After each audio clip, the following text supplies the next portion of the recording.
So I'm sitting here and I read a comment on my channel. Someone says to me, why are you always triggered or why are you upset with PlayStation? And I said, well, because I pay, PlayStation Plus, and I'm also a PlayStation player, and I'm not satisfied with the product that they're giving. It's just that simple. It's a farce.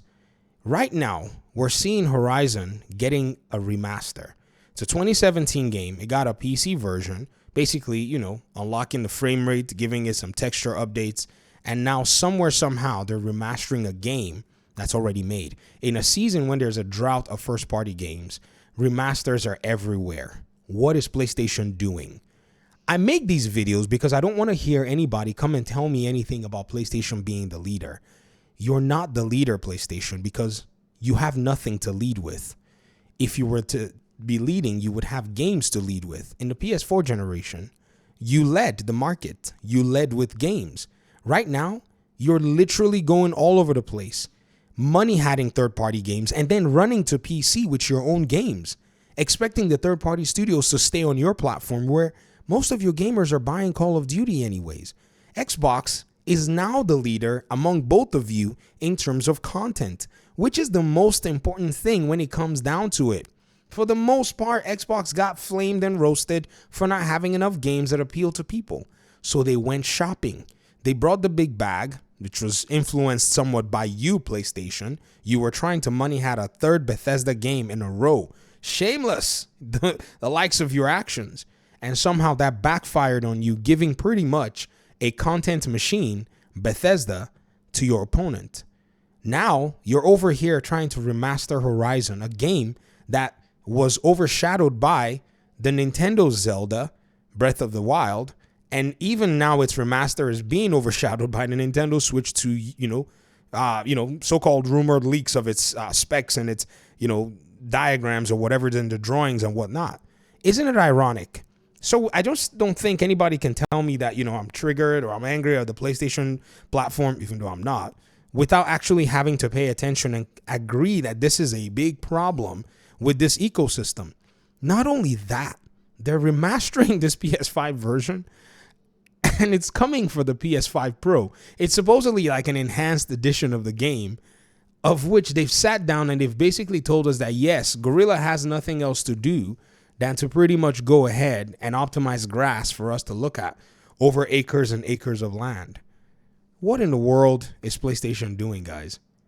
I think for the most part, this company has succeeded in keeping a narrative and enjoyed media protection, that the narrative and the perception has even, in a sense, fooled a lot of the customer base to have no bone of critical think or address to this particular console manufacturer and even platform holder.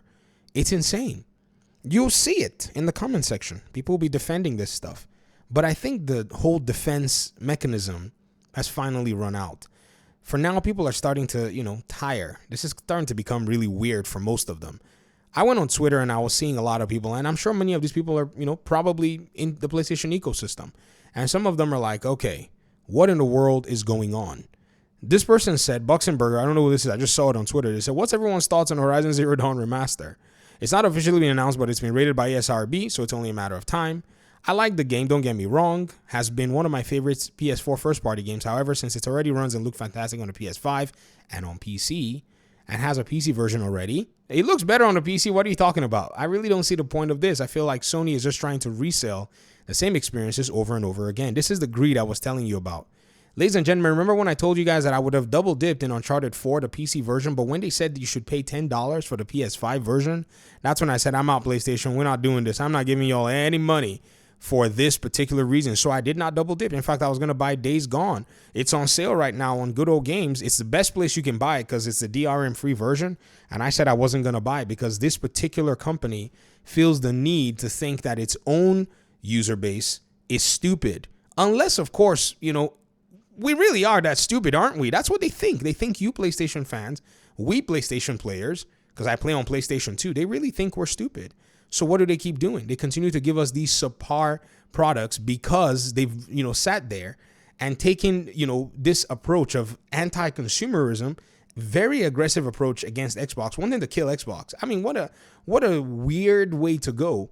And instead of using the value proposition, which is the best way to actually take out your competition, they decided that they were going to use basically a borderline, unethical, which I would say is fully unethical. I'm not even going to give it the borderline, an unethical practice of money hatting these games. And now, what have they done with all that money hatting? Nothing. All the money that they spent on these third-party games, they're running to PC to try to sell their own games, giving these third-party games the signal, or I guess the right signal, that they should also be running to the heels to PC. I mean, can you imagine that? So these third-party publishers who are like, oh, we're going to get our game to PC later on, now have to actually compete against PlayStation on a similar release window.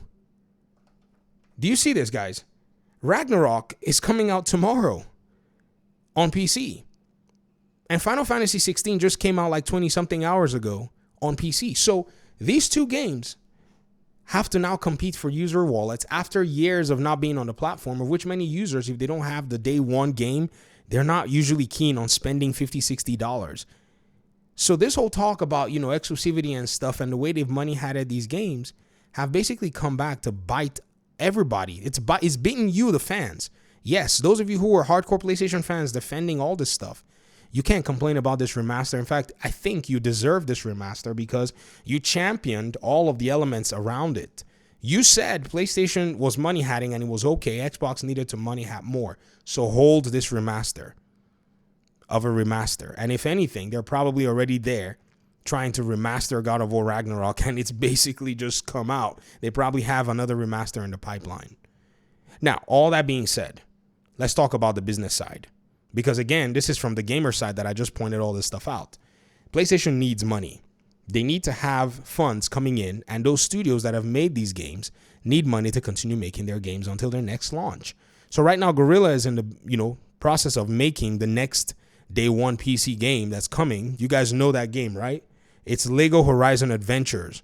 It's a PS5 and PC launch, and Nintendo Switch launch that's going to be hitting here very soon. It received its ESRB rating as well, and it's going to be fun. It's going to really establish and open up more of these day one non-live service games. And so in the midst of that, their Horizon Forbidden West game has already pretty much reached its peak in sales. So in order to augment that, just like they did with Naughty Dog, where they brought out The Last of Us Part 1 and then The Last of Us Part 2 remaster and remakes, they have to do something like this. This is basically where they're at because their games are way too expensive to make individually right now. This is a logical reasoning that you can take on something like this. As much as a gamer, I'm telling you that this is frustrating. As someone who's looking at it from a business perspective, you can see that there's actually a business reason for them making it.